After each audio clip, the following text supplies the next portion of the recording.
visita Fernanda Vallejos, que es docente, que es economista de la UBA. Y bueno, y vamos a hablar un poco de todo lo que se viene en el 2015 y también vamos a hacer alguna referencia al 2014. Gracias por estar. Y antes de entrar al 2015 y todo lo que puede esperarnos este año dentro de la parte económica, ¿cómo viviste esto del 2014 cuando uno escuchaba a los economistas neoliberales diciendo se acaban las reservas en el Banco Central, la inflación explota, nos quedamos sin reservas, bueno, toda esta situación dramática que finalmente después no sucedió, ¿no? Bueno, por supuesto fue un año complejo. Empezamos enero con una devaluación. Sí, de un 20%. A esta misma altura, el año anterior, estábamos atravesados por una tremenda corrida cambiaria contra nuestra moneda, que bueno, que desembocó finalmente en la devaluación casi a finales de enero, y eso tuvo un impacto en el derrotero de todos los meses que siguieron y fundamentalmente en la primera mitad del año, ¿no? Porque la economía real terminó, por supuesto, se anunció afectada. un dólar de 20, 25 y finalmente, por suerte, no sucedió, ¿no? Y bueno, fíjate que arrancamos enero con un índice inflacionario de 3.7%, un nivel muy alto, que era lo que permitía proyectar ese famoso 40% sobre el que tanto se insistió y se propaló, que afortunadamente ha podido desacelerarse fuertemente, y es algo que han reconocido hasta las consultoras más opositoras, con lo cual uno terminó cerrando el 2014 ratificando, yo diría, la confianza que siempre tuvimos en la política, ¿no? Que cuando hay voluntad política y ejercicio del poder político, la economía puede quedar supeditada a eso, y esto es lo que ha pasado en la administración del Frente Cambiario. Casi como corolario de eso, yo diría, el control del proceso inflacionario, que termina cerrando el 2014 con un 24% de inflación y una proyección por debajo del 20% para este 2015 más que allá comenzamos. del éxito que hay en este momento en el verano y en otros lugares, tanto en la costa como en el interior del país, con las vacaciones y la gente veraneando, ¿cómo ves hacia grandes rasgos, en forma macro, la economía para este 2015?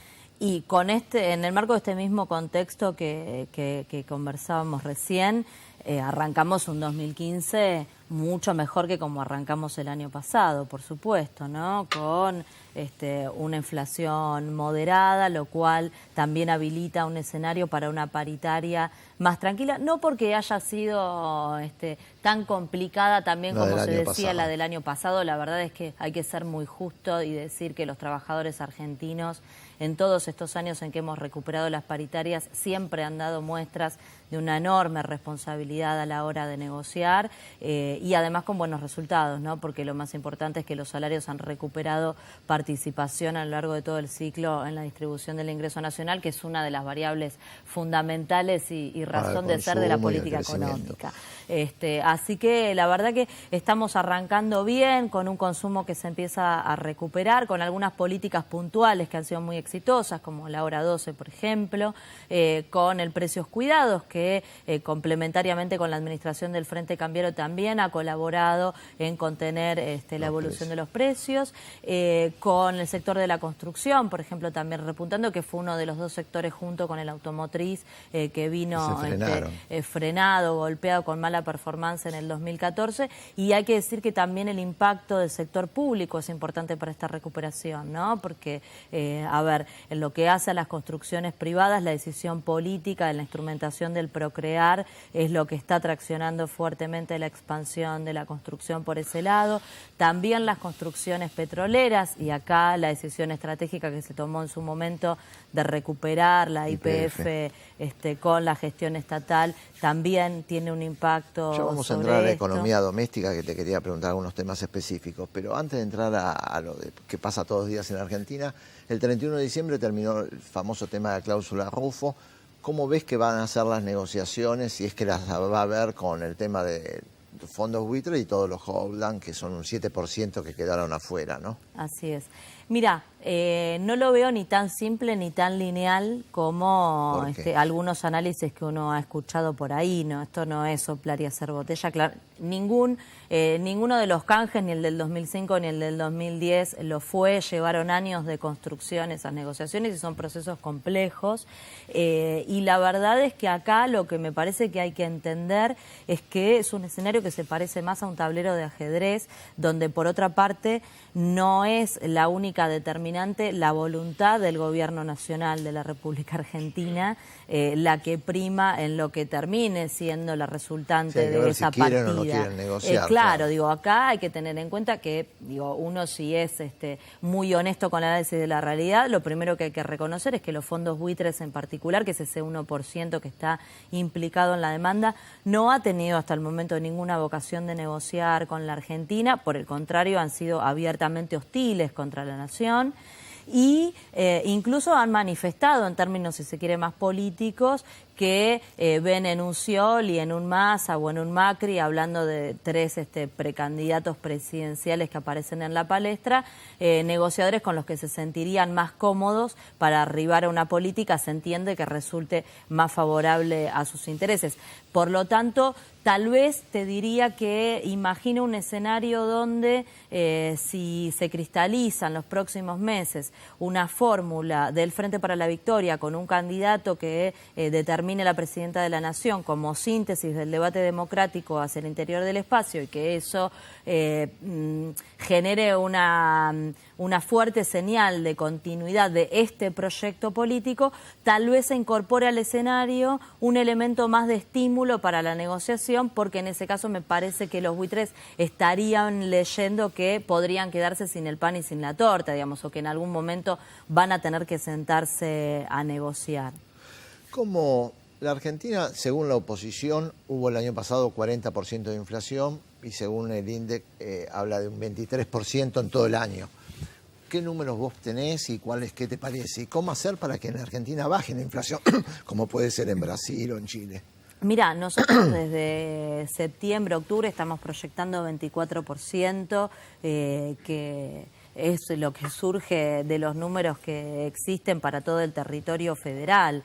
La verdad es que ese 40%, como decíamos antes, es un número provisto de una gran espectacularidad, digamos, ¿no? Porque 40%, parece una inflación desbocada, pero la verdad es que era una inflación que se podía proyectar en los primeros meses del 2014 con todo el impacto de la devaluación pegando de lleno sobre los precios, con la sobrereacción que hubo además en la economía doméstica tras la devaluación, pero que ya, en febrero mismo comenzó el proceso de desaceleración inflacionaria, bajamos del 3.7 al 3.4 y esa tendencia se fue reforzando a lo largo de todo el año. Digo, ese número es insostenible. Que para los trabajadores el 23% todavía es muy alto. Sí, por supuesto.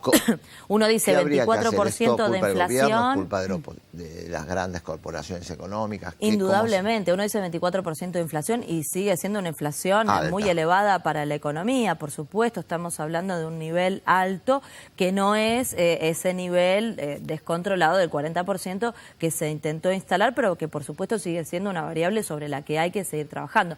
No obstante, yo claramente te diría que la principal política antiinflacionaria que ha tenido el gobierno en este 2014 claramente ha sido la administración del Frente Cambiario, porque fue eso lo que estuvo al inicio de la cadena causal en la evolución de los precios este año, así como en el brote anterior, en los años 2007 y 2008, fue la inflación importada, el impacto de la explosión de los precios internacionales de los commodities. Entonces, ahí la administración inteligente del Frente Cambiario y la contención de las expectativas de devaluación que había en la economía, que se propalaban con muchísima insistencia, fue un elemento crucial para la desaceleración de la evolución de los precios en la Argentina.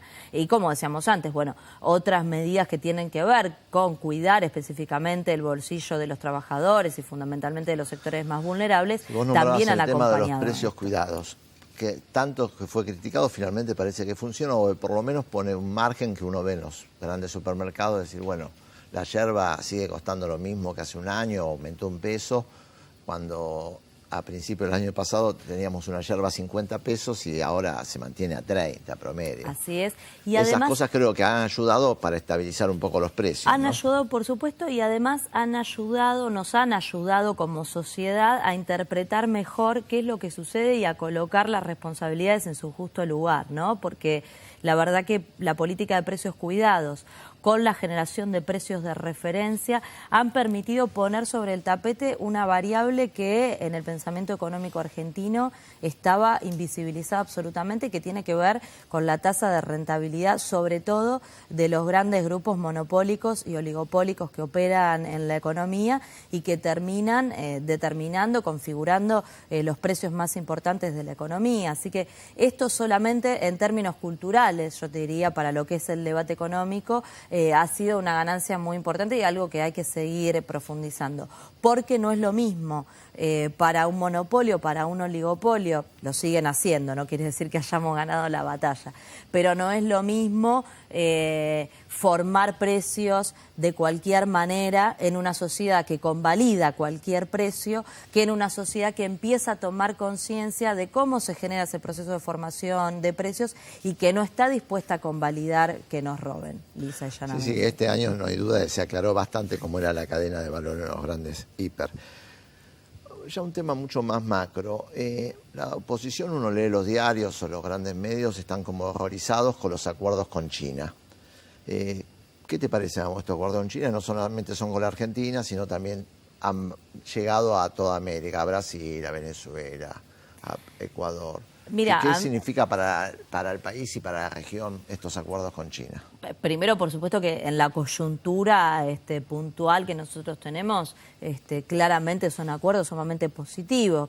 Que uno lo primero que piensa es en el swap, el intercambio de monedas con el Banco Popular de China, que ha contribuido, ha sido una de las políticas que ha contribuido a estabilizar y recomponer el stock de reservas del Banco Central como parte de lo que ha sido la política de estabilización del frente cambiario.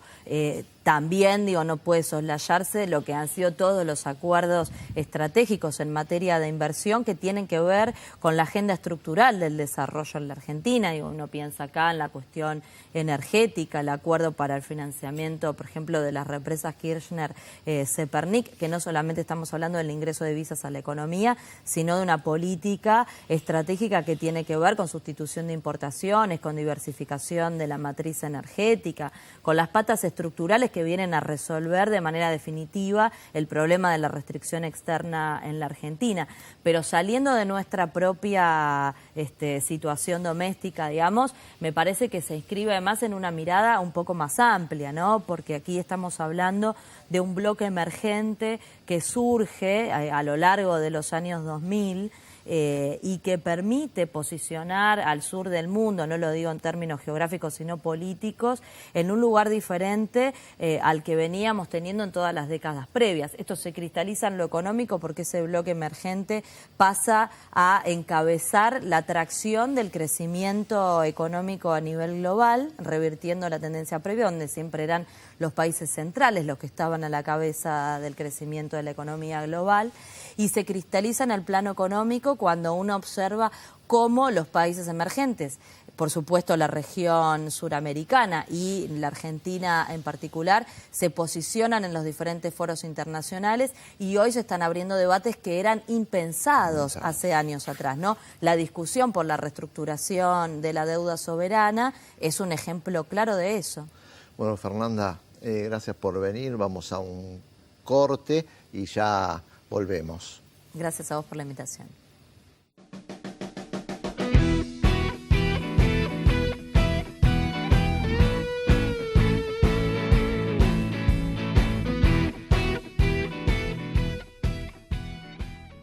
La Municipalidad de Ensenada ofrece asesoramiento gratuito a través de su Oficina de Información al Consumidor.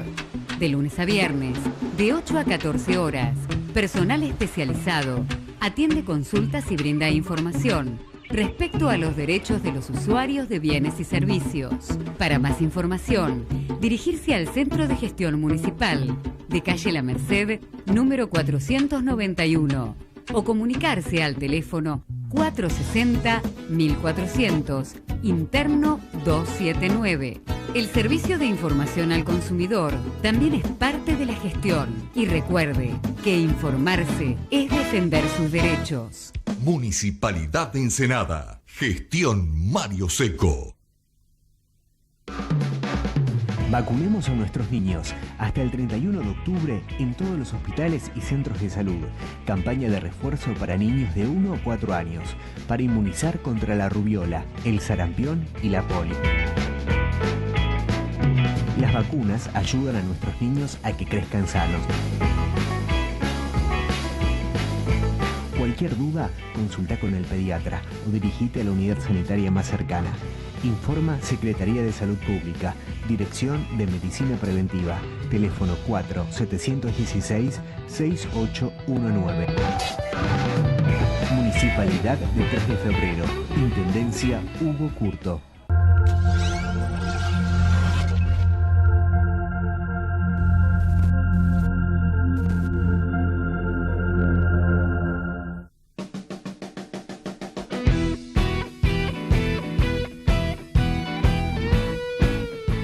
Seguimos un rato más con Fernanda antes de finalizar el programa. Y un tema que a la gente le preocupa, que uno lee en todos los diarios, baja el petróleo, cada vez baja más.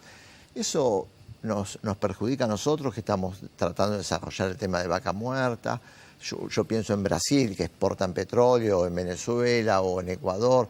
¿Eso es un impacto negativo para la región o por otro lado nos conviene porque uno piensa de que al bajar el petróleo pagamos menos lo que compramos, ¿no? Mira, a nosotros en particular la verdad es que nos benefician la coyuntura, ¿no? Porque la dependencia importadora que hoy tenemos en materia energética tiene un impacto importante.